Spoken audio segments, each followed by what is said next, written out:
Hi, Zalma Jansen here, and welcome back to my vlog where I talk about how you can raise your issue in the legislative and policy making process. So this is part 2 of a series in land expropriation without compensation.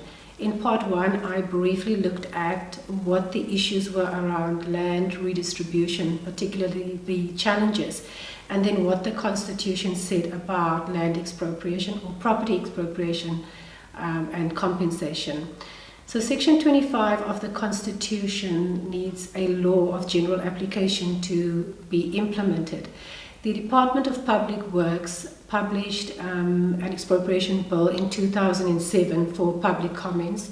This bill was then referred to Parliament in 2008. And one of the contentious issues around the bill was how property was to be valued. Was it going to be the willing seller, willing buyer principle, or was it going to be just and equitable compensation provisions in terms of Section 25(3) of the Constitution? The bill was unfortunately not finalized by Parliament when it came to an end at the third Parliament, which was in 2009.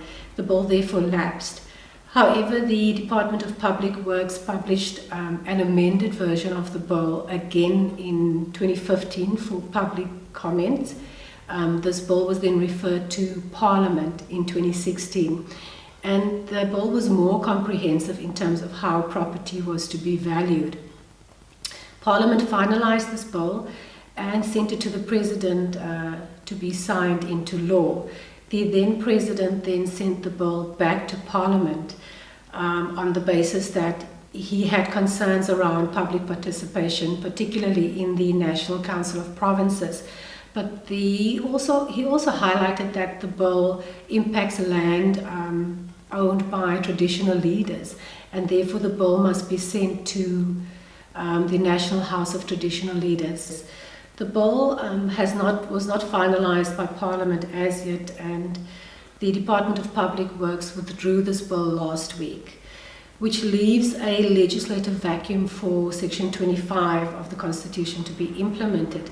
So in this vacuum, there is the Expropriation of Land Act of 1975, which governs land expropriation. The Act is old in that it predates the Constitution, so it's not in line with the provisions or the property clause of the Constitution. However, as government needs to build infrastructure, for example roads, property and land has been expropriated. Where there has been disputes around how property is to be valued, this has been referred to courts of law, where they determine certain formulas as to how property is to be valued. Parliament also passed a Property Valuation Act in 2014, and this potentially gives institutional capacity in terms of how just and equitable compensation must be interpreted.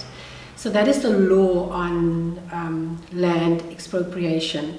What happened earlier this year is that Parliament passed a resolution mandating its Constitutional Review Committee to look at Section 25, and in particular how the state can expropriate property without compensation.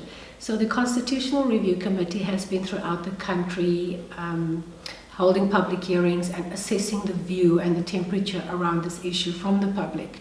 One of the trends that the committee found was, and these are just provisional trends as they haven't gone through all the public submissions as yet, but one of the trends is that there is an overwhelming support for Section 25 of the Constitution to be reviewed, and that it must at least take into account the injustices of the past.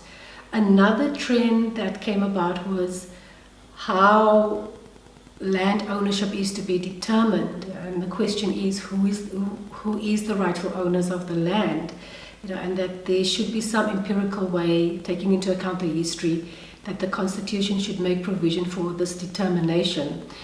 And this came about from the descendants of the Khoi and San.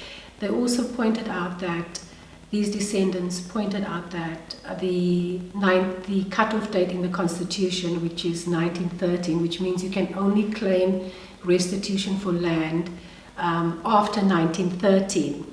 So they believe that this cutoff date excludes them.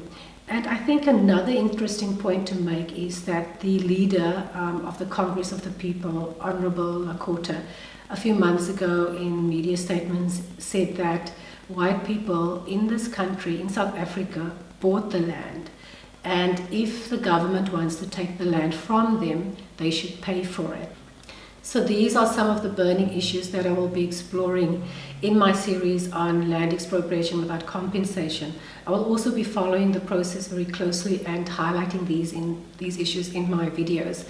If you want to send me a message or a proposal or suggestion, or if you want further information, please visit my website at www.selmajanssenconsultancy.co.za.